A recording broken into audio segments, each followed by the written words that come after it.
guys, so this is the video lecture for chapter 7 and 8, which is interpersonal relationships and communication. I put them together and kind of rearranged some of the content because the book talks about some things in chapter 7 that doesn't actually go into detail about until chapter 8. And so the order of the arrangement, I felt like made it a little harder to understand than it was. So we're going to start by talking about relationships, which of course are the foundation of interpersonal communication. So we want to start by kind of defining some terms, right?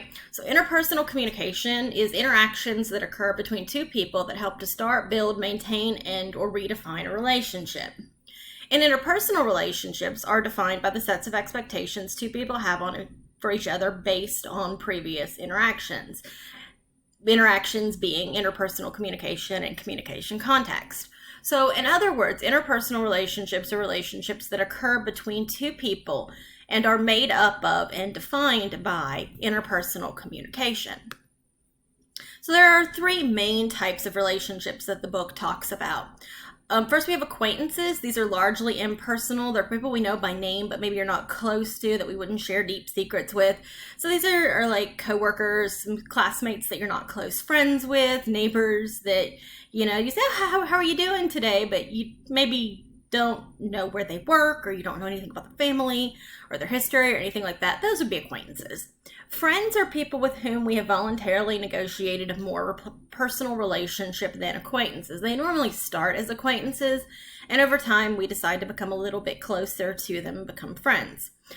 Friends often have a specific context. So hobby friends, work friends, school friends, things like that.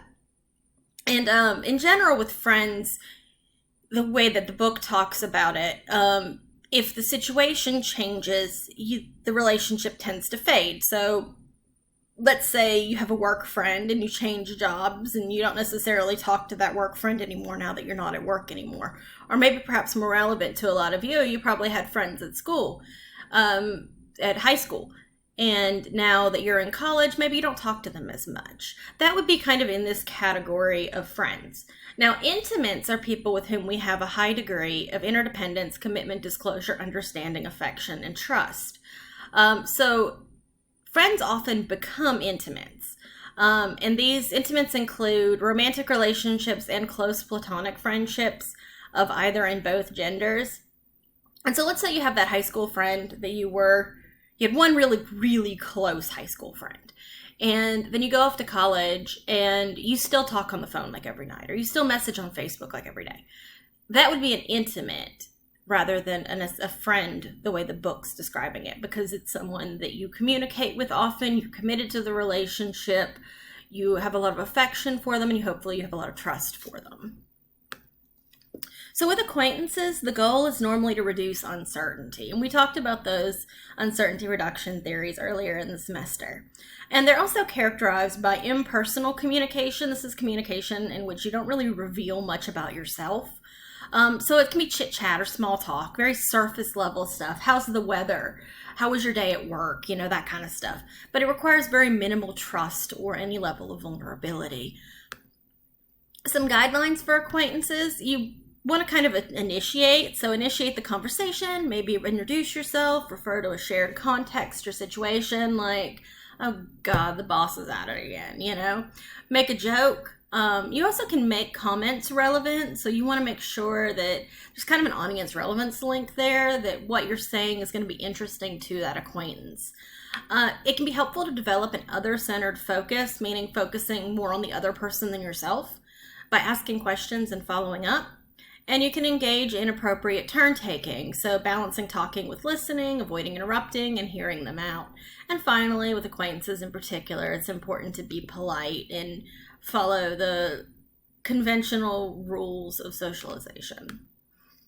So friends are characterized by an increased level of trust compared with acquaintances. And they are normally defined by the situation where you interact and often fade when the context changes. I think I covered all of that when I was talking about it a minute ago. Guidelines for friends, again, you want to initiate, be proactive about setting up times to spend together.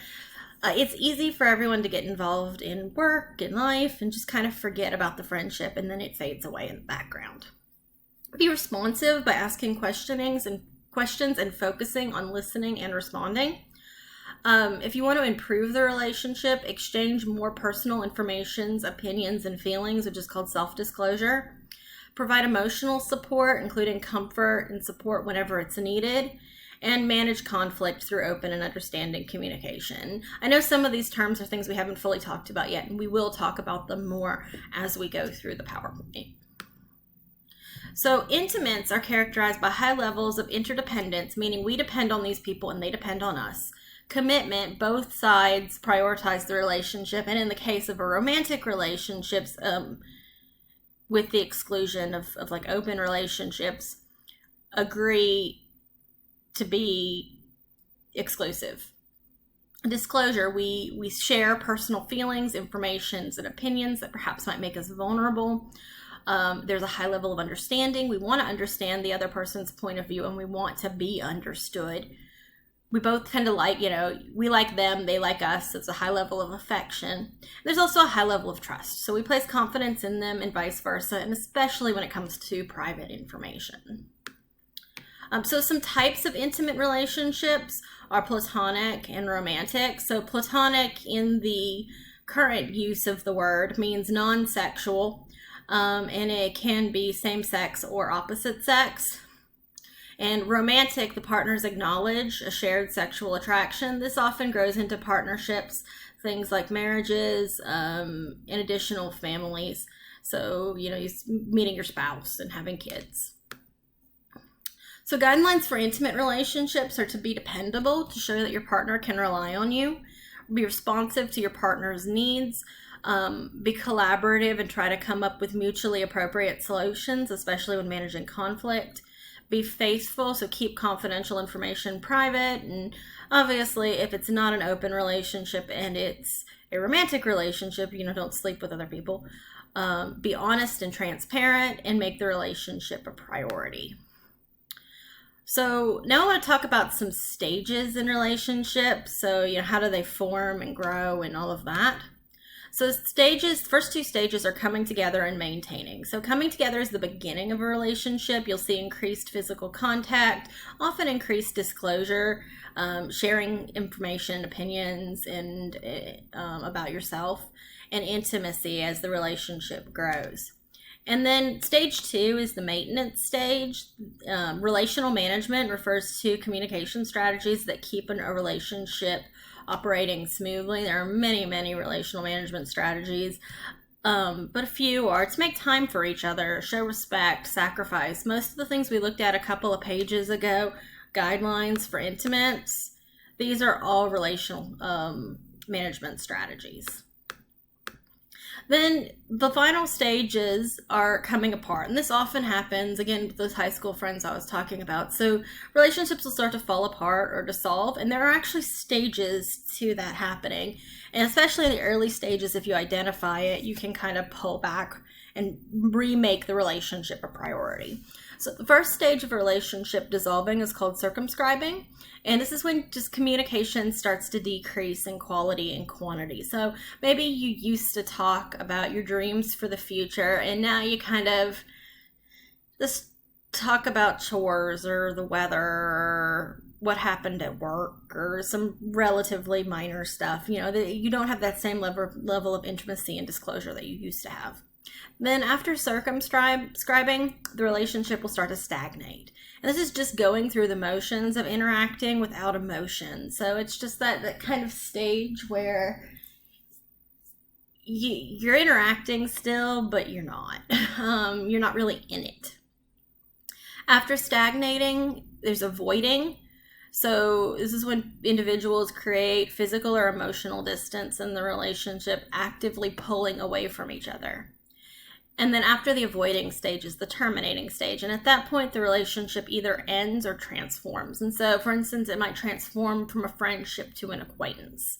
From an acquaintance to just a person you used to know. It would go backwards rather than going the other way. You wouldn't have a relationship falling apart and go from friend to intimate. You would go from friend to acquaintance. So let's kind of stop here, and since this is a good slide to stop on, and then we'll start talking about disclosure and emotional support in relationships, and I will be back in just a minute.